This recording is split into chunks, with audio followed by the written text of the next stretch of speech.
नमस्ते, आप सभी का स्वागत है आज के सायंकालीन संस्करण में।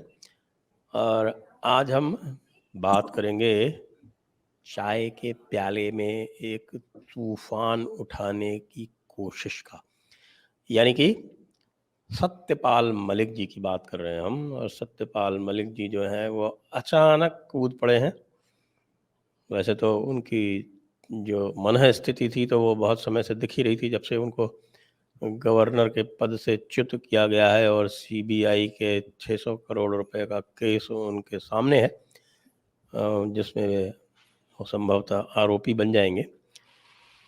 तो अभी उन्होंने 2 इंटरव्यू दिए हैं। पहले तो एक करण थापर को दिया।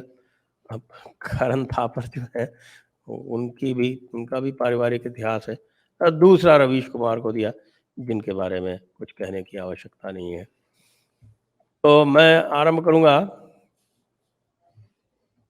ओंकार जी से। ओंकार जी, आपने निश्चित रूप से सत्यपाल जी के वचन सुने होंगे और उससे ऐसा लगता है कि वो ये दिखाने का प्रयत्न कर रहे हैं कि पुलवामा की घटना जो थी वो जानबूझ के करवाई गई, जिससे कि पाकिस्तान पर आक्रमण करने का भारत को या मोदी जी को अवसर मिल जाए। और इसलिए भी वो रवीश कुमार को जो इंटरव्यू दे रहे हैं उसमें इसलिए वो व्यथित दिखाई दे रहे हैं कि उनकी इतनी सारी बात हुई और किसी ने उसको हेडलाइन नहीं बनाया, किसी ने उसको चर्चा नहीं की। लेकिन वो भी गलत कह रहे हैं, क्योंकि पाकिस्तान में ये पूरी हेडलाइन है। जी ओंकार जी। देखिए, सत्यपाल मलिक को मैं आज से नहीं जानता हूँ, बहुत लंबे समय से जानता हूँ। तब से जानता हूँ जब मैं फोन पर जब बात होती थी तो हम इनको सत्यपाल भाई कह करके वो पुकारते थे और ये ओमकार भाई कह करके संबोधित करते थे। मेरी इनसे अनगिनत मुलाकातें हैं, जब ये लोकदल में थे तब के भी और उसके बाद की भी। जब ये समाजवादी पार्टी में थे या बाद में ये भटकते रहे, जब भारतीय जनता पार्टी के उपाध्यक्ष बनाए गए तो भी मेरी इनसे मुलाकात। और एक ठिकाना हमारा हुआ करता था, होटल क्लेरिजिस, वहां पर इनका एक ठिकाना था, वहां पर ये बैठते थे, घंटों घंटों बातें होती थी। बहरहाल वो तो अतीत की बात है। अब आते हैं आपके प्रश्न पर।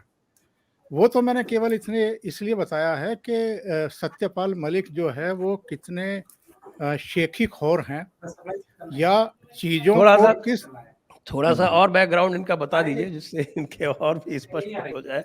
जी जी, वो जब आगे चर्चा होगी तो वो सारी डिटेल हम बताएंगे इनके बारे में। पर मैं कह रहा हूं कि ये बहुत शेखी खोरे हैं। ये कब बात कहते हुए झूठ बोल रहे हैं, कब सच बोल रहे हैं, ये पकड़ पाना हर एक के बूते की बात है नहीं। 2010 में मैंने एक इंटरव्यू लिया था, उस समय मैं हरिभूमि में संपादक था और देश विदेश की जानी मानी हस्तियों के ही इंटरव्यू की श्रृंखला चला रहा था। उसमें मैंने सोचा कि ये चूंकि चौधरी चरण सिंह के साथ काम कर चुके हैं, स्टूडेंट लीडर रहे हैं, उसी मेरठ कॉलेज में रहे हैं जहां से बाद में मैं पास आउट हुआ हूं, तो एक मेरठ जिले में ही दोनों पैदा हुए। हमारे गांव में और इनके गांव में कोई बहुत बड़ा अंतर नहीं होगा, हवाई मार्ग से मुश्किल से 20 किलोमीटर का या 15 किलोमीटर का होगा। हमारा गांव सरधना रोड पर पड़ता है, इनका बागपत रोड पर हिसावदा पड़ता है। तो एक थोड़ा सा वैसे भी एक लगाव हो जाता है, एक ही बिरादरी से आते हैं, ये भी बात सही है। तो वो सारी चीजें थी। तो 2010 में जो मैंने इनका इंटरव्यू लिया था उसमें वो मेरे पास अभी भी रिकॉर्डेड है और मैंने अपने एक चैनल पर उसको चलाया भी था जब ये बहुत सारी कंट्रोवर्सी शुरू हुई थी। उसमें इन्होंने चौधरी चरण सिंह के बारे में और बाद में जब वो नहीं रहे तो अजीत सिंह के बारे में ऐसी ऐसी बातें कह रखी हैं कि अगर वो जयंत सुन लें या पार्टी के बड़े अधिकारी सुन लें तो इनको कभी अपने पास बैठने भी ना दें। मतलब एक जगह तो ये अजीत सिंह को गाली देते हैं, ये कहकर के सालों ने मुझे फिर जो है पार्टी से बाहर कर दिया। मतलब गलती भी ये करें और भुगतें हम, कुछ इस तरह की बातें इन्होंने उस इंटरव्यू में कह रखी है। मेरी एक किताब आई थी खास मुलाकातें, उसमें भी वो पूरा इंटरव्यू है एज इट इज जो इन्होंने कहा था। तो मेरा कहना ये है कि सत्यपाल मलिक कब किसके हो जाएं और किसके खिलाफ हो जाएं, इनको मतलब इन पर विश्वास करना बहुत मुश्किल है। और इनके बारे में एक बात तो मशहूर है कि ये जब जहां होते हैं वहां के तो बिल्कुल नहीं होते हैं। ये अगर चरण सिंह के साथ हैं तो उनके साथ नहीं है, अजीत सिंह के साथ हैं तो उनके साथ भी नहीं है। ये मुलायम सिंह यादव के साथ हेलीकॉप्टर में टंगे घूम रहे थे, ये और केसी यादव, पूरे पश्चिमी उत्तर प्रदेश में। मुलायम सिंह यादव को भी शायद ये गलतफहमी थी कि जाटों के कुछ वोट ये दिला देंगे, या इनकी इतनी कुव्वत है कि चौधरी चरण सिंह के साथ चूंकि नजदीकी से काम किया है तो कुछ फर्क डाल देंगे। वो भी नहीं हुआ। उसके बाद उन्होंने भी इनको हेलीकॉप्टर से उतार दिया और राज्यसभा में भी नहीं भेजा, और को भेजते रहे, इनको कभी नहीं भेजा मुलायम सिंह यादव ने। फिर ये भटक बीच में 1989 में जब वो जन मोर्चा बना था जिसमें अरुण नेहरू, आरिफ मोहम्मद खान, रामधन ये और वीपी सिंह थे, ये वहां गए, अलीगढ़ से चुनाव लड़े, जीत भी गए, संसदीय कार्य मंत्री बनाए गए वीपी सिंह की सरकार में। लेकिन ये वीपी सिंह के भी नहीं हुए। वीपी सिंह ने जैसे ही मंडल कमीशन की रिपोर्ट लागू की, सबसे पहले विद्रोह करने वालों में ये थे। ये कभी देवीलाल के भी नहीं हुए। ये मतलब सबसे द्रोह करते रहे, सबसे बगावत करते रहे, सब में बुराइयां ढूंढते रहे, और वो सारी चीजें प्रेस के सामने लेकर के गए। मतलब अपनी नेतागिरी चमकाने के लिए ये किसी भी हद तक जा सकते हैं, किसी के भी खिलाफ जा सकते हैं। अब आइए भारतीय जनता पार्टी में जब ये आए, भारतीय जनता पार्टी में इनको मतलब कहते हैं ना कि सिर आंखों पर बैठाना, कुछ उस अंदाज में इनका स्वागत हुआ। और सबको गलतफहमी ये रहती है कि चरण सिंह के साथ चूंकि काम कर चुके हैं तो वेस्ट यूपी में जो है कुछ अंतर डालेंगे, और कुछ तबका तो है जो इनके साथ आएगा। भारतीय जनता पार्टी ने किसान मोर्चा का सर्वे बनाया, फिर उपाध्यक्ष बनाया, फिर जब मोदी प्रधानमंत्री बने तो उन्होंने बिहार का गवर्नर बना करके भेजा। बिहार के साथ साथ इनको उड़ीसा का भी दायित्व मिला। बाद में जम्मू कश्मीर में जब ये बड़े बदलाव करने थे तो सत्यपाल मलिक को ये सोच करके जम्मू कश्मीर भेजा गया कि भाई स्टूडेंट लीडर रहे हैं, समाजवादी व्यवस्था के हिस्से रहे हैं, जम्मू कश्मीर के कुछ नेताओं के साथ इनके रिश्ते रहे हैं, जैसे मुफ्ती साहब के साथ इनका रिश्ता था। मुफ्ती साहब को गृह मंत्री बनाया था विश्वनाथ प्रताप सिंह ने, इनको संसदीय कार्य मंत्री बनाया था। दोनों नजदीकी से काम कर चुके थे। रुबैया सईद वाला प्रकरण हो चाहे दूसरे कांड रहे हों, उनमें इनका मुफ्ती परिवार के साथ एक तारतम्य था, एक मेल जोल था, एक आना जाना था। ये माना गया कि मुफ्ती साहब की जो बेटी है उनके साथ भी ठीक रिश्ते इनके रहेंगे। वहां जैसा भी रहा है, और जो राम माधव प्रकरण और आरएसएस के किसी बड़े नेता और मोदी के करीबी ने 300 करोड़ का वो क्या प्रस्ताव दिया, 2 प्रोजेक्ट का, एक कोई अंबानी ग्रुप का, एक कोई राम माधव के किसी नजदीकी का, जिसमें अब ये सीबीआई जांच का सामना कर रहे हैं, वो इन्होंने उछाल दिया। अब जम्मू कश्मीर में राजभवन में जो कुछ हो रहा था, मैं उसकी गहराई में नहीं जाना चाहता, लेकिन बाद में चूंकि 370 और 35 से हटाई गई तो वहां पर राज्यपाल तो रह नहीं सकता था टेक्निकली। जब केंद्र के अधीन कोई क्षेत्र हो जाता है, राज्य हो जाता है, तो वहां लेफ्टिनेंट गवर्नर लगता है। तो इनको गोवा भेजा गया। वहां ये प्रमोद सावंत से भिड़ गए, उनके प्रोजेक्ट्स की फाइलें रोक करके बैठ गए, दबा करके बैठ गए। उन्होंने बीजेपी हाईकमान से बात की कि साहब ये तो हमारे ही प्रोजेक्ट में अड़ंगा लगा रहे हैं, अब वो क्यों फाइल रोक करके बैठ गए, ये तो इनसे बेहतर कोई जानता नहीं है। तो फिर उठा करके इनको शेष कार्यकाल के लिए शांतिवन भेज दिया गया कि अब आप मेघालय में अपना कार्यकाल पूरा करिए। तो ये अपने आप को अपमानित महसूस करते रहे। एक और राज की बात मैं खोल देता हूं यहाँ पे आज। जी जी जी। आपके स्टेट राजस्थान में जब कल्याण सिंह रिटायर होने वाले थे तो इनकी बड़ी भारी अभिलाषा थी कि मैं यहाँ का गवर्नर बन जाऊं। और ये गोवा के बाद वहां आना चाहते थे जब इनको मेघालय भेजा जा रहा था। तो वो अभिलाषा जो है वो नरेंद्र मोदी और अमित शाह ने पूरी नहीं होने दी। आपको याद होगा, आप तो जयपुर में बैठे हैं, ये अलग अलग जगहों के गवर्नर रहते हुए भी राजस्थान के, और राजस्थान में भी एक जिले विशेष के कितने दौरे करते थे। ये क्यों दौरे करते थे और वहां ऐसा इनका कौन सा सगा था या प्रिय था जिससे ये बार बार मिलने जाते थे, या वो ऑर्गेनाइज करते थे प्रोग्राम और सत्यपाल मलिक वहां जाते थे। और ये सारी सूचनाएं बीजेपी नेतृत्व के पास थी संजय जी। इनको समझाया भी गया था कि एक गवर्नर की प्रतिष्ठा होती है, गरिमा होती है, मर्यादा होती है, उनका पालन करिए। सत्यपाल मलिक नहीं माने। तो जब ये गवर्नरी से रिटायर हो रहे थे उससे पहले ही इन्होंने रायता फैलाना शुरू कर दिया था, जब यहाँ किसान आंदोलन चल रहा था दिल्ली में। जी हाँ, जी तब हाँ। भी ये मोदी पर अटैक करते थे, अमित शाह पर भी अटैक करते थे। और गवर्नर पद से जब मुक्त हो गए तो इनको एक गलतफहमी थी कि अब विपक्ष इनको हाथों हाथ लेगा। लेकिन उसी दौरान मैंने बताया ना कि मैंने एक चैनल, अपने चैनल के लिए इनके इंटरव्यूज के वो सारे अंश जो हैं वो प्रसारित किए थे। तो वो चीजें जो हैं वो जयंत तक पहुंच गई कि साहब ये देखिए 2010 में इन्होंने इंटरव्यूज में क्या क्या कह रखा है चौधरी साहब के बारे में, अजीत सिंह के बारे में। तो जयंत ने भी किनारा कर लिया, समाजवादी पार्टी ने भी इनको भाव नहीं दिया। अभी लेटेस्ट सूचना ये है कि जो टूल किट चल रही है 2024 के लिए, उस टूल किट का हिस्सा ये भी बन गए हैं।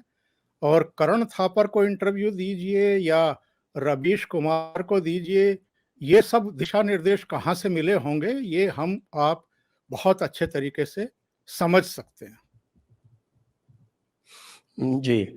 हाँ, अब मैं चलता हूँ धीरेन्द्र जी के पास। धीरेन्द्र जी, ये जो बोल रहे हैं, विशेषकर जो पुलवामा की तरफ इनका संकेत है, तो इतना पुराना राजनेता वो ये भी नहीं समझता कि जो कुछ भी ये बोल रहे हैं कि साहब हमारी गलतियां थीं और अरेंजमेंट सिक्योरिटी के प्रॉपर नहीं थे, तो उस समय तो वहाँ पर गवर्नर रूल था या प्रेसिडेंट रूल था, मतलब यही थे सर्वे सर्वा। लेकिन ये सब कहने से उसमें पाकिस्तान का जो रोल है वो तो कहीं से ख़त्म हो नहीं जाता। तो ये आखिरकार कहना क्या चाहते हैं? दरअसल इनका जब इंटरव्यू मैंने सुना तो ये आपका जो सवाल है ना, ये सबसे पहला सवाल है जो किसी भी उस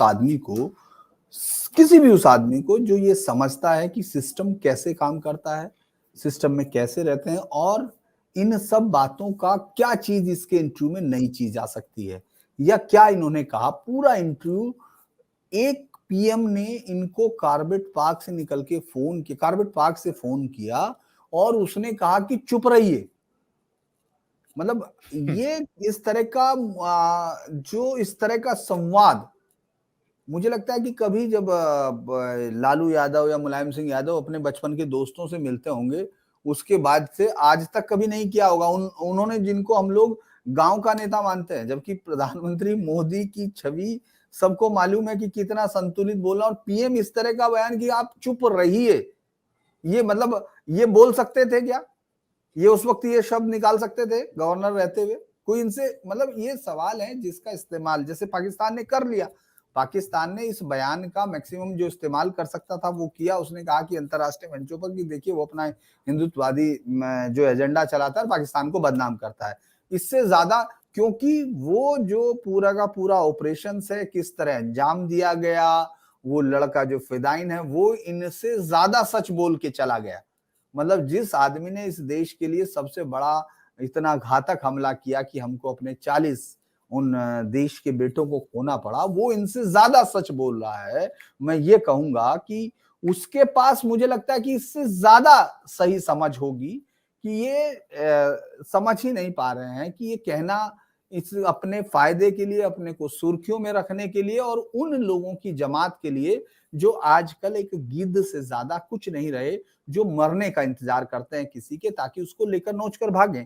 आपको याद होगा सबसे पहले जब नेक्स्ट डे अटैक के तुरंत बाद, मुझे इसलिए भी याद है कि हम लोगों को मिनिस्ट्री ऑफ होम से फर्स्ट टाइम अंडमान जाने के लिए कि वहां कुछ स्टोरीज हम लोग करें, उस पर जाना था और अगले दिन सुबह की ही फ्लाइट थी, तो सब लोग तैयार थे। हम लोग मिनिस्ट्री ऑफ होम कवर करने वाले रिपोर्टर्स को सबको जाना था, सुबह की सबकी टिकट्स थी, सब अपना तैयारी के साथ थे। अचानक ये खबर आनी शुरू हुई शाम को और हम लोगों ने अपने आप ही वो टूर कैंसिल कर दिया।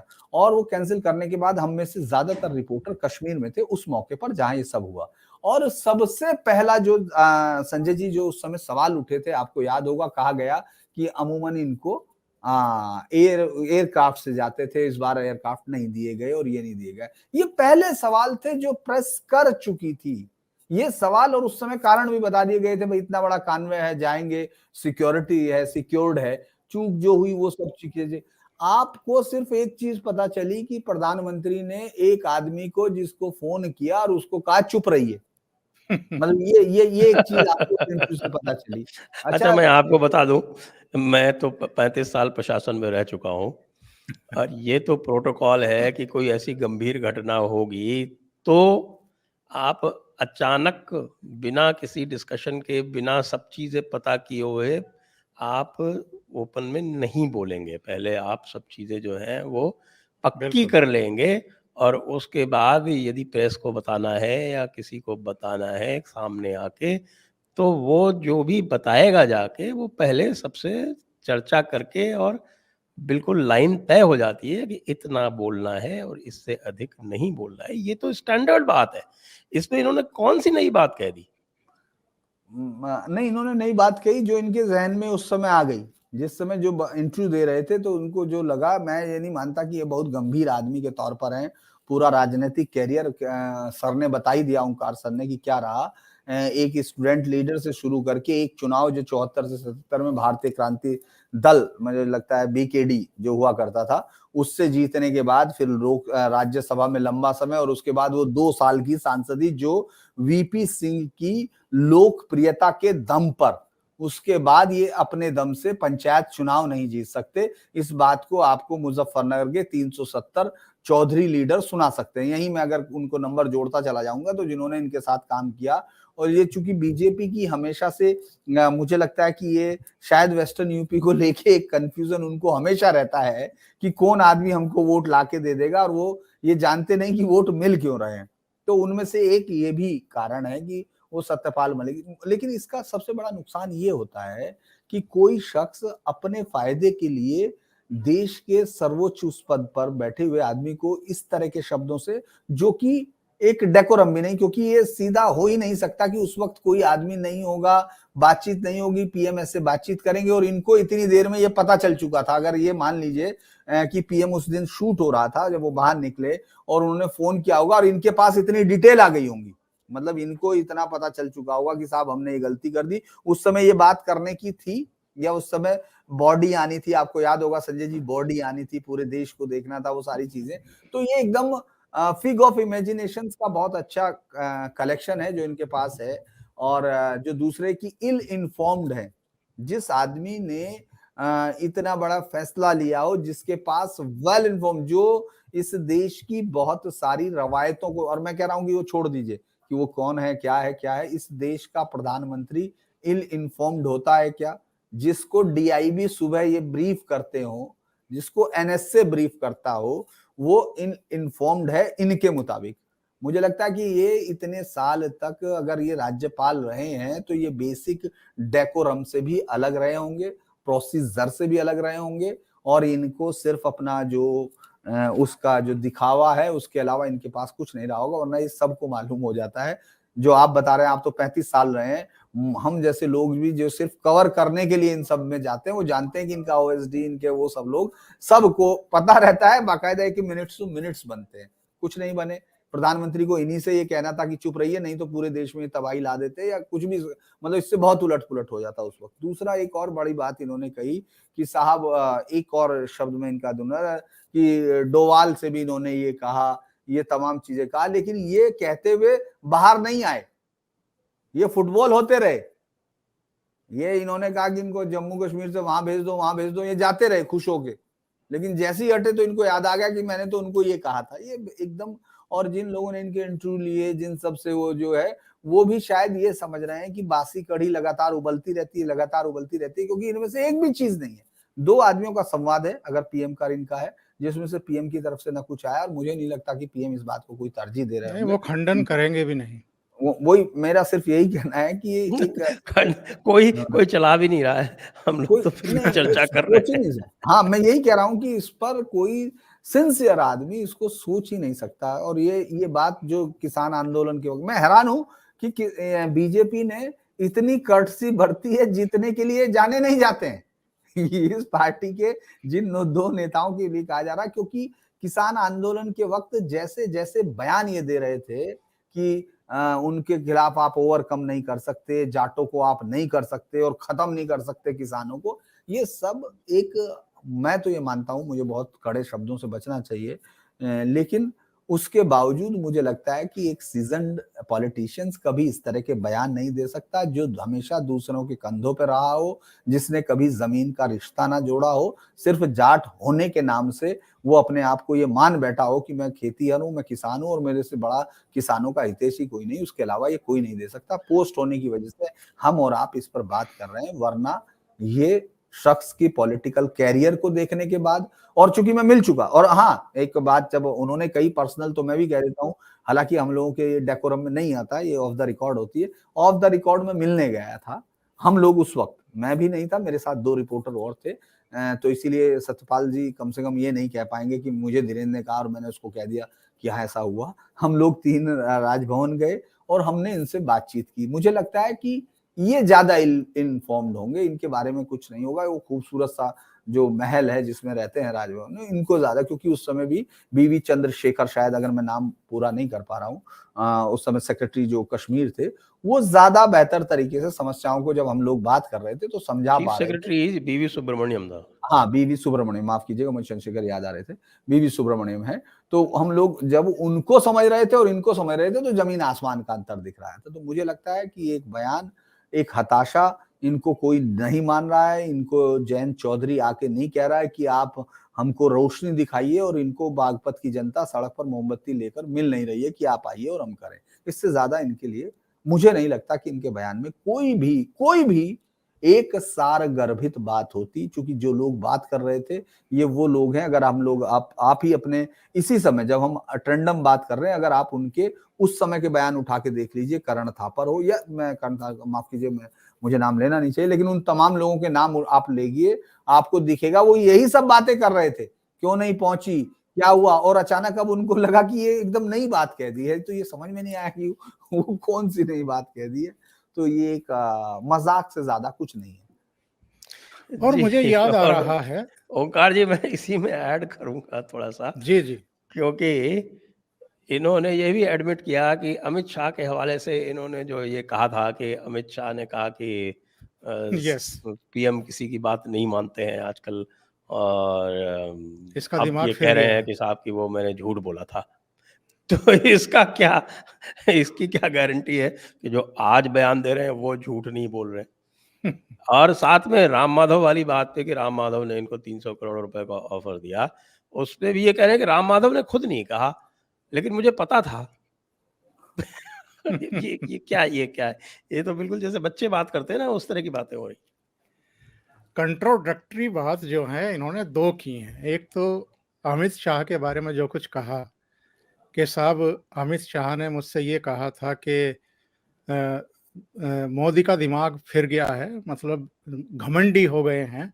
एक तो उससे इन्होंने खंडन किया कि नहीं, मैंने ये बात नहीं कही थी, मैं अपनी गलती मानता हूँ, मैं उसे वापस लेता हूँ। दूसरी बात, अमित शाह ने ये बात नहीं कही थी, मैं झूठ हाँ, बोल अमित गया। शाह ने ये बात नहीं कही थी, मैं गलती मानता हूँ और मैंने गलत कहा था, इन्होंने ये स्टेटमेंट दिया। दूसरा स्टेटमेंट, ये आजकल तो सोशल मीडिया का ज़माना है और मैं कहता हूँ कि सोशल मीडिया को भी छोड़ दीजिए। हर पार्टी में अपना इतना मजबूत आईटी सेल बैठा हुआ है कि वो लोगों के जो बयान हैं उनकी कटिंग काट करके अपने पास रखता है कि पता नहीं कब काम आ जाए ये। और जैसे ही कोई नया बयान, मतलब पहले के दिए बयान से उलट कोई देता है, वैसे ही वो चिपका करके दोनों को और बहुत तेज गति से जो है सोशल मीडिया पर वायरल कर देते हैं। तो वही इनके साथ हुआ।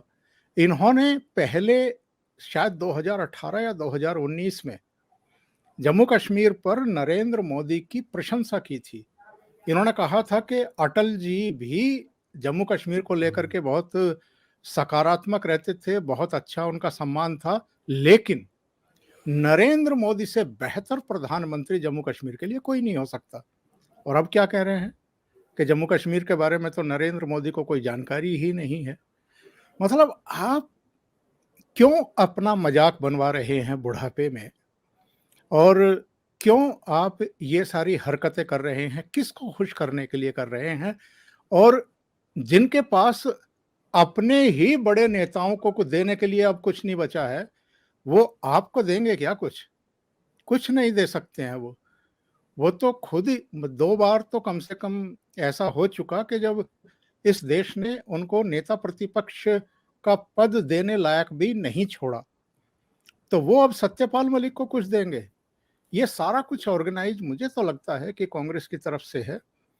जिस तरीके से करण थापर का इंटरव्यू ऑर्गेनाइज किया गया या करवाया गया या इशारा करके इनको बुलवाया गया, और द वायर की जो प्रतिष्ठा है वो तो सब जानते हैं कि कैसी है। रवीश कुमार की भी जो प्रतिष्ठा है उसके बारे में भी सब अवगत हैं। कोई भी प्रकरण हो, कोई भी बात हो, उनको सारे खोट जो हैं प्रधानमंत्री में ही दिखाई देते रहे हैं जब वो एनडीटीवी में काम कर रहे थे। और एनडीटीवी छोड़ करके भागने वालों में सबसे पहले भी ये और उनके सीईओ ही थे। प्रणय रॉय और राधिका तो बाद में मतलब वहां से विदा हुए, लेकिन सबसे पहले ये विदा हो गए। तो सत्यपाल मलिक अपना जो थोड़ा बहुत कोई भ्रम लोगों में बचा भी होगा इनके बारे में, उसको भी मटियामेट करने में लगे हुए हैं। जी धीरेन्द्र जी। दरअसल पीएम को करप्शन से वो नहीं है, वो परहेज नहीं है। इस तरह की चीजें, इस तरह की टिप्पणियां जब आप करते हैं तो आपके पास कोई इस तरह के सबूत होने चाहिए जो आप पब्लिक के सामने रख रहे होते हैं, या आपके पास पीएम के पास करप्शन के चार्ज अभी तक तो मुझे लगता है कि कोई भी कोर्ट में लेके जा नहीं पाया है, अभी तक कहीं कुछ नहीं हुआ है।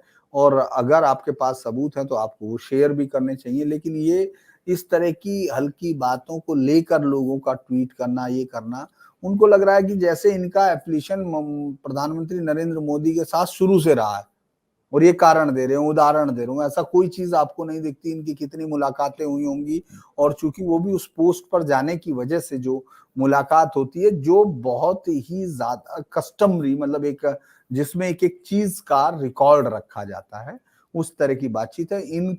इन्होंने सिर्फ ये कह दिया, उनको करप्शन से वो नहीं है, परहेज नहीं, या इस तरह की चीज। लेकिन कोई इनसे पूछे कि अच्छा आप उदाहरण तो दीजिए, आप इतनी बड़ी बात कर रहे हैं तो उसका कोई आधार आपके पास होना चाहिए कि साहब ये वो वजह थी जिसके लिए मैं आपको ये कह रहा हूं। क्योंकि इस बात का कोई तुक नहीं कि कल होने वाले इंटरव्यू में इनको अचानक ये लगने लगे कि इन्होंने जो 2 दिन पहले कहा वो गलत कहा था, उस दिन कुछ और हो गया था। जब आप अमित शाह जी के लिए कह सकते हैं तो प्रधानमंत्री के लिए भी आप 2 दिन बाद माफी मांग सकते हैं। दरअसल ये एक खास एजेंडा है। चुनाव से पहले 2024 से पहले जनता के पास जाने के लिए पार्टियां इस समय एकदम अंधेरे में, जिस तरह से गांव में आया गांव का हाथी, अंधों के गांव में हाथी आया और जिसको जैसा हाथ लगा उसने वैसा लगाया, उसने वैसा अनुमान बनाया। तो चुनाव से पहले बजाय की पार्टियां, मैं देख रहा हूं संजय जी कि लोगों को ये बताना होता है कि हम क्या करेंगे। पिछले 7 सालों से लोग ये बता रहे हैं विपक्ष वाले कि इन्होंने ये कर दिया, इन्होंने ये कर दिया। तो जो कमी प्रधानमंत्री मोदी की खुद रह जाती है, हालांकि वो बहुत अच्छे से अपनी जनता को बताते हैं, यहाँ तक कि 55 मिनट से पहले, 45 मिनट से पहले जब हम लोग कवर करते हैं उनका इंटरव्यू खत्म नहीं होता। इंटरव्यू का मतलब जो भाषण है वो खत्म नहीं होता, आजकल वही इंटरव्यू है। तो उसी में जो है वो सब चीजें बता देते हैं कि हमने ये किया, छोटी छोटी चीजें गिनवाते हैं। लेकिन अगर उसमें कुछ रह गया हो तो उसकी पूरी जिम्मेदारी विपक्ष उठाता है कि इन्होंने ये कर दिया, इन्होंने ये कर दिया। तो इसलिए जनता सोचती है कि जब सब कुछ इन्होंने कर दिया तो फिर इन्हीं से बात कर लेते हैं। वो इससे ज्यादा कुछ नहीं है।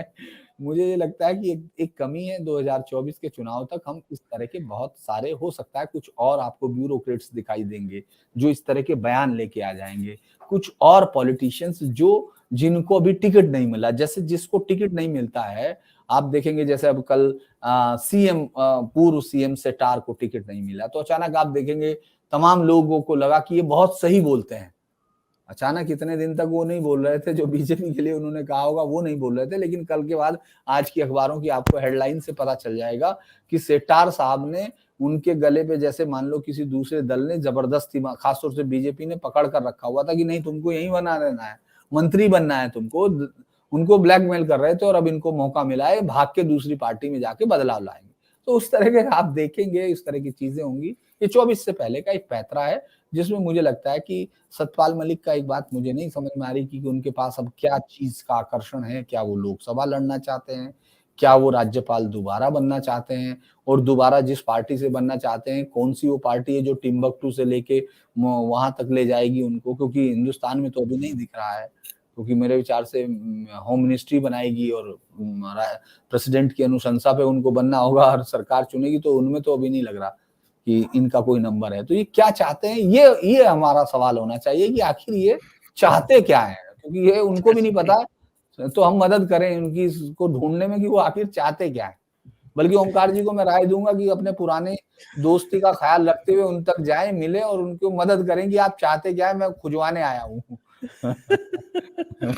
ओंकार जी से यही, इसी बात पे मैं अंत में जो मेरे जो प्रश्न हैं जो मैं ओंकार जी से और धीरेन्द्र जी से दोनों से पूछूंगा, वो ये है कि जैसा कि इंगित किया धीरेन्द्र जी ने कि 2024 की कवायद में अभी भी जो विरोधी दल हैं वो हाथ पांव ही मार रहे हैं, लेकिन इस हाथ पांव मारने में राहुल गांधी से लेके और सत्यपाल मलिक हों, चाहे ममता बनर्जी हों या चाहे कोई भी हो, अभी तक मैं ये नहीं समझ पाया हूं कि इनकी समझ में ये क्यों नहीं आता कि ये मोदी पर राष्ट्रीय सुरक्षा और भ्रष्टाचार, इन दो मुद्दों पर कभी लांछित नहीं कर पाएंगे। जो कर सकते हैं वो, जो असंतोष मुझे दिखता है थोड़ा बहुत इन सब देख में उसमें, तो वो असंतोष जो है वो अलग अलग पॉकेट्स में अलग अलग हो सकता है, या फिर जो हमारे जो हिंदू पक्ष का जो जिसको हम कह सकते हैं राइट विंग का जो राइट विंग है वो असंतुष्ट है, लेकिन उसको ये कभी टच भी नहीं करेंगे क्योंकि इनको तो गोल लेफ्ट से ही करना है। यानी मैं कई बार ये एक एग्जांपल देता हूँ कि साहब कि हॉकी का मैच हो रहा है और एक सामने जो है टीम वो बैलेंस टीम है और दूसरी टीम कहती है कि हमने ये तय कर रखा है कि हम सामने वाली टीम को गोल जो है वो लेफ्ट से ही जाके करेंगे। तो सामने वाली टीम के लिए आसान है, ये सारे के सारे लेफ्ट पे रहते हैं, वो जाके राइट से गोल कराते हैं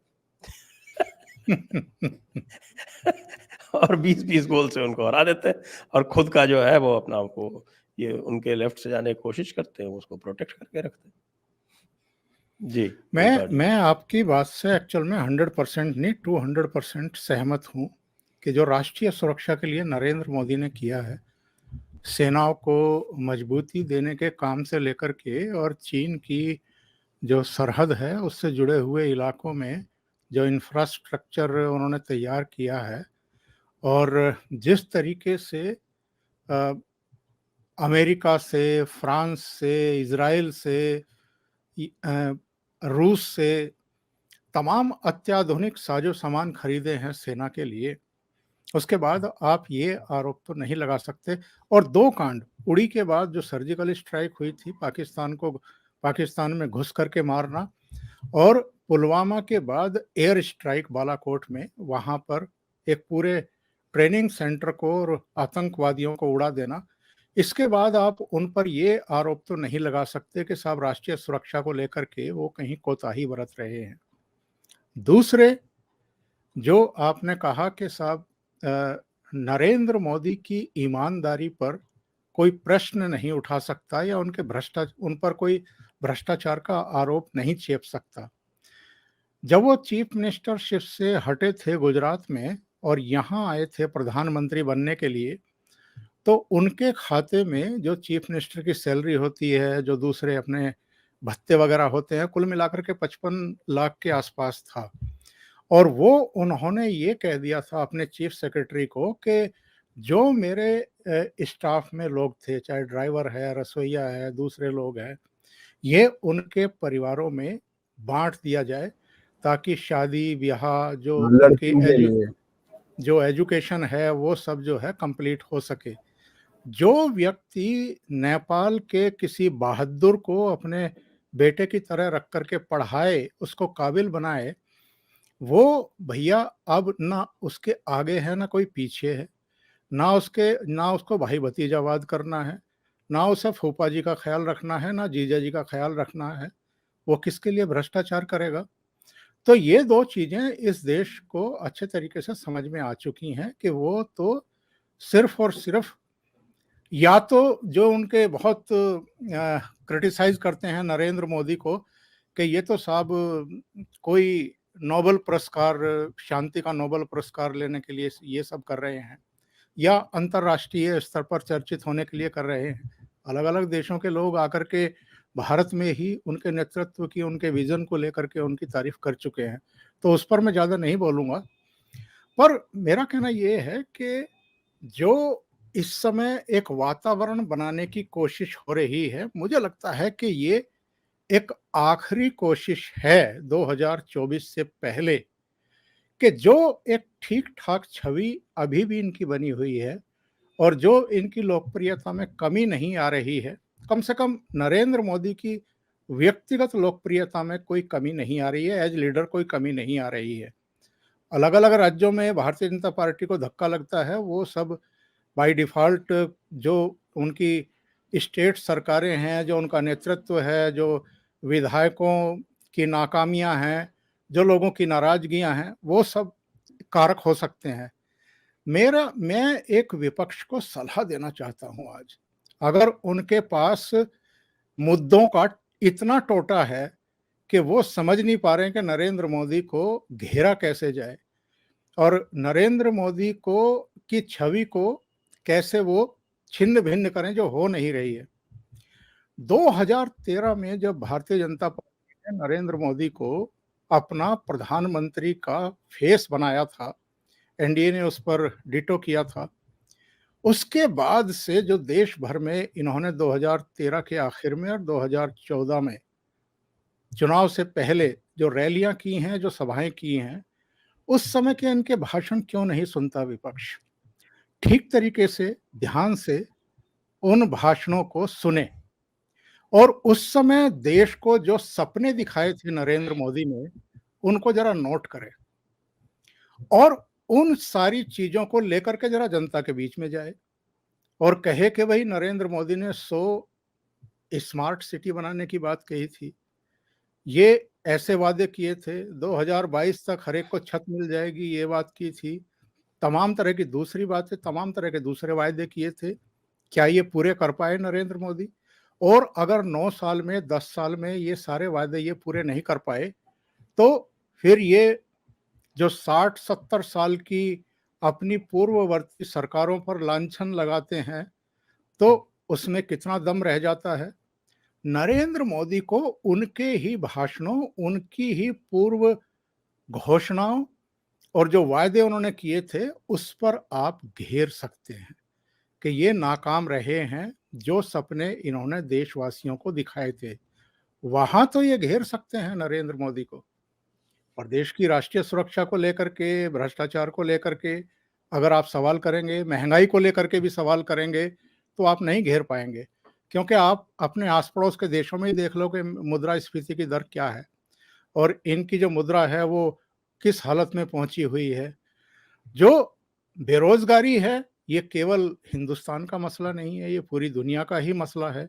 फिर कोविड काल को लेकर के जिस तरह के प्रबंधन इन्होंने किए हैं, 200 करोड़ से ज़्यादा वैक्सीनेशन करा दिया, किसी देश की तरफ इनको देखना नहीं पड़ा, तो उस मोर्चे पर आप नरेंद्र मोदी को नहीं घेर पाएँगे। जी, धीरेन जी।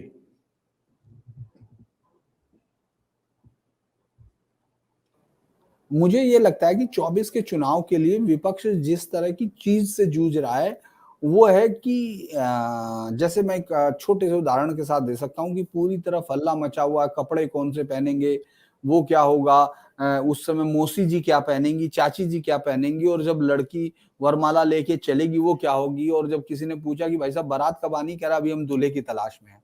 तो कुछ इस तरह की चीज हो रही है कि आप प्रधानमंत्री आप बनना चाहते हैं तो आप पहुंच गए हैं, आप अपने नीतीश बाबू अपने पीछे लाल किले की पोस्ट लगा के वहां चले जाते हैं, लाल किले का पीछे बैकग्राउंड में बनवा लेते हैं और उसके बाद वहां इफ्तार पार्टी कर लेते हैं। इसी तरह से तमाम लोग जो अपने बीआरएस वाले हैं वो वहां पहुंच गए हैं महाराष्ट्र में, और वो वहां कह रहे हैं कि साहब बदलाव लाना, मराठवाड़ा इलाका जो पहले तेलंगाना का कुछ हिस्सा है जो मराठवाड़ा में आता था यार उसका हिस्सा है, उनके साथ लगता हुआ वहां पहुंच रहे हैं और वो आदित्य ठाकरे या उनके पास पहुंच रहे हैं। तमाम अगर आप देखेंगे राहुल गांधी अपना इधर से उधर घूम रहे हैं तो लोग कह रहे हैं कि साहब इनका क्या है, उनको तो कोई पूछ ही नहीं रहा है।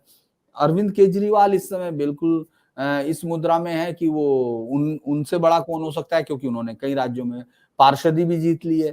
तो ये तमाम चीजें ना इशू पर इकट्ठा है, ना किसी एक कोई माफ कीजिएगा, ना कोई चेहरे पे इकट्ठा है। तो आप उस पर इकट्ठे नहीं है लेकिन प्रधानमंत्री बनना चाहते हैं। तो और सबसे कॉमन कारण क्या है, प्रधानमंत्री कैसे बन पाएंगे, कि आप जितना ज्यादा व्यक्तिगत हमले करेंगे। आपके पास कोई एजेंडा नहीं दिख रहा है। आप मतलब मुझे बार बार हैरानी ये होती है कि हमको ये दिखना चाहिए कि इन्होंने ये कर दिया तो मैं ये करूंगा। आप इनकी बेहतरी की बात कर सकते हैं ना, आप कुछ ऐसी चीज कोई एक ख्वाब जनता के सामने लाके रख सकते हैं जिसको पूरा करने के लिए आप भी लगेंगे और जनता आपको वोट दे। आप ऐसा नहीं कह रहे हैं, आप कह रहे हैं 20,000 करोड़ का सबूत दीजिए। सबूत आपको भी देना चाहिए ना कि उनका रिश्ता कैसे हुआ, कैसे। अब हम लोगों ने जितनी खबरें की उस समय भी, चाहे कॉमनवेल्थ घोटाला हो, चाहे उसके बाद 2G या तमाम चीजें, चाहे उनमें आप देखते थे बाकायदा कुछ ना कुछ नोटिंग्स थे, कुछ सबूत थे, कहीं से कुछ रिकॉर्ड था। आप कोई लाइन नहीं दे रहे, बस आप कह रहे मेरी बात पर आप यकीन कर लो, बाकी सब कुछ खत्म हो जाएगा। तो ये सब चीजें इस बात की तरफ इशारा करती हैं कि वैचारिक तौर पर अभी दिवालियापन की स्थिति में है, और जब आपके पास कुछ नहीं होता तो जोर जोर से बोलो और कई बार बोलो तो शायद सच हो जाए। आप उस लड़ाई में लड़ रहे हैं। प्रधानमंत्री मोदी का चेहरा इस समय 24 के चुनाव में ज्यादातर लोग अपने मन से मान चुके हैं कि हम उनके सामने विकल्प नहीं दे पा रहे हैं, हम उनको, तो लिहाजा हम उसी को गरिया रहे हैं। तो ये मुझे लगता है एक बड़ी प्रॉब्लम है, विपक्ष के लिए प्रॉब्लम है, और इसीलिए इस तरह की पॉलिटिक्स में लगातार मैं ये मान के चल रहा हूं कि इस तरह के बहुत सारे हमले होंगे, इस तरह के बहुत सारे लोग जो नेता जो बीजेपी के रहे होंगे वो पार्टी छोड़कर जाएंगे, तो उनके पास इस तरह की कहानियां होंगी जिनका एक सिरा प्रधानमंत्री मोदी होंगे। लेकिन ना मोदी उसका, चूंकि ना तो मोदी जवाब देते हैं, ना इस बातों को उनका कहना है कि मैं मेरा काम करता जा रहा हूं, और आपकी विश्वसनीयता है नहीं, तो फिर ठीक है आप कहानी सुनाइए। जनता में से जिनको उसको लेके भागना है वो लेके भाग लेंगे, जिनको नहीं है। क्योंकि मैं जब पता नहीं आप गए या नहीं, ओमकार सर भी गए होंगे, लाल किले के पीछे एक चोर बाजार लगता था जो फर्स्ट जी, अटैक के बाद, है ना, लाल किला अटैक के बाद बंद हो गया बिल्कुल। था। तो मैं एज ए जर्नलिस्ट, चूंकि मुझे उस समय जब नया नया शहर में घूमता था तो नई चीजें ढूंढता था, तो आपको ये हैरानी होगी संजय जी अगर आप नहीं गए, कि जो ब्लेड हम इस्तेमाल करते हैं वो टूटा हुआ हो जाता है, वो भी बिक रहे थे वहां, वो भी पड़े थे। जो पेस्ट जो हम लोग चूरन, जो ये टूथब्रश पेस्ट होता है, वो जो खत्म हो चुकी वो खाली, वो भी वो बिक रही थी। यहाँ तक कि टूटा हुआ टूथब्रश वो भी बिक रहा था, और जो पुराने VCRs और सब खत्म हो चुके थे वो सब बिक रहे थे। तो ऐसा नहीं है कि उनके ग्राहक नहीं थे, कोई तो आ ही रहा था। तो इन बिकी, इन घटिया या इन आधारहीन बातों के ग्राहक भी हैं। तो इसीलिए आप रेशनल होना बहुत जरूरी है, आपके पास कोई आइडिया होना जरूरी है, वो आपको नहीं दिखाई देता। वो मुझे कई बार लगता है कि इस तरह से चलता रहेगा, और क्योंकि उनके खरीदार बहुत है। आप ये देखेंगे, मैं एक और उदाहरण माफ कीजिएगा ले रहा हूँ कि आप अभी देखिए लगातार अतीक के मामले में, अतीक के अरेस्ट होने पर, अतीक के मारे जाने पर या उस पर, वो एक खास एंगल ले जाना चाहते हैं, वो खास एंगल ले जाना चाहते हैं। उससे पहले चूंकि साइंस का मेथड अलग है, और इन्हें जनरल भी हम ये मानते हैं कि किसी आदमी की शोहरा व आम क्या है, इसके बारे में लोग क्या कहते हैं और इसका पुराना ट्रैक रिकॉर्ड क्या कहता है, इसी के आधार पर आप देखते हैं। लेकिन आप उन तमाम यूट्यूब पर जाइए इन तमाम महान पत्रकारों के, जिन्होंने अपनी पत्रकारिता में कोई स्टोरी उनकी याद नहीं है, उनको कभी याद नहीं कि उन्होंने कोई स्टोरी की, और मुझे भी याद नहीं, क्योंकि मैं 25 साल से यही हूं और मैं 25 स्टोरी तो गिनवा सकता हूं, जिनमें से कुछ आपने, भले ही मेरा नाम याद नहीं है, लेकिन वो स्टोरी सुनी होंगी। वो एक स्टोरी नहीं गिनवा सकते। उनके बारे में जो उनके व्यक्तिगत चीजें मैं डिस्कस नहीं करता हूं, क्योंकि मुझे लगता है व्यक्तिगत पर्सनल अलग बात है, लेकिन उनकी वो पर्सनैलिटी उनकी नैतिकता के तार तार कर देती है अगर आप फील्ड के अंदर उनकी बातें सुनिए। अब उनका रिकॉर्ड क्या है? उनका रिकॉर्ड इस समय यूट्यूब पर है, कोई भी झूठ नहीं बोल सकता, मैं भी नहीं बोल सकता हूं, आप भी नहीं बोल सकते। आप उस पर जाइए और जिन्होंने जब से शुरू किया उस वक्त से आने वाले चुनाव का रिकॉर्ड देखते चलिए, जिनमें से एक कहता है कि तो योगी हार जाएंगे गोरखपुर से, फिर उसके बाद फिर एक में मैंने देखा उसने अभी वही गुजरात चुनाव में फिर उसने कहा कि तो क्यों बेहोश हो जाएंगे अमित शाह जब रिजल्ट खुलेंगे। अमित शाह वाकई बेहोश हुए, खुशी के मारे हो गए, क्योंकि वो समझ ही नहीं पा रहे होंगे। लेकिन और इसके बावजूद भी फिर सवाल जो दूसरा है, मतलब सवाल ये है कि वो लाखों लोग जो उस झूठ को भी देख रहे, इस झूठ को भी देख रहे, इस झूठ को भी देख रहे हैं, तो इसका मतलब है वो टूटे जो फर्जी टूटे हुए ब्लेड हैं जो आपकी जिंदगी में कोई काम अदा नहीं करते, वो उनके लिए है। तो वो लोग वही हैं, वो टूटे हुए खाली पन्नी, टूटा हुआ टूथब्रश, यूज्ड ब्लेड, उस सब को खरीद रहे हैं। तो उनकी बातचीत है। मैं इसमें एक बात और जोड़ देता हूं संजय जी, अगर प्रोग्राम में आप इजाजत दें तो। जी देखिए, नरेंद्र मोदी के मुकाबले के लिए कौन कौन चेहरे प्रस्तुत किए जा रहे हैं 2024 के लिए। केसीआर, जिनकी बेटी शराब कांड में एजेंसियों की पूछताछ का सामना कर रही है। शरद पवार हालांकि खुद तैयार नहीं है और दावेदारी भी नहीं करते हैं, लेकिन वहाँ उनकी क्या स्थिति है, उनके परिवार की क्या स्थिति है, सर्वविदित है। ममता बनर्जी, जिनका भतीजा और भतीजे की पत्नी दोनों मतलब एजेंसियों की पूछताछ का सामना कर रहे हैं। उनके करीबी पार्थ चटर्जी, जिनके यहाँ से 50 करोड़ से ज़्यादा का तो कैश ही मिला था, और बेनामी संपत्तियाँ कितनी मिली थी, और एक और जो उनका शायद अनुव्रत मंडल का जो तस्करी के मामले में अंदर गया हुआ है। तो ममता बनर्जी की अपनी विश्वसनीयता क्या रह गई है?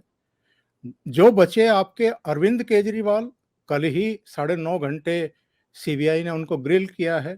इससे पहले उनके 2 साथी ऑलरेडी जेल जा चुके हैं, भ्रष्टाचार में आकंठ डूबे हुए। ये मैसेज जा रहा है मतदाताओं के बीच में।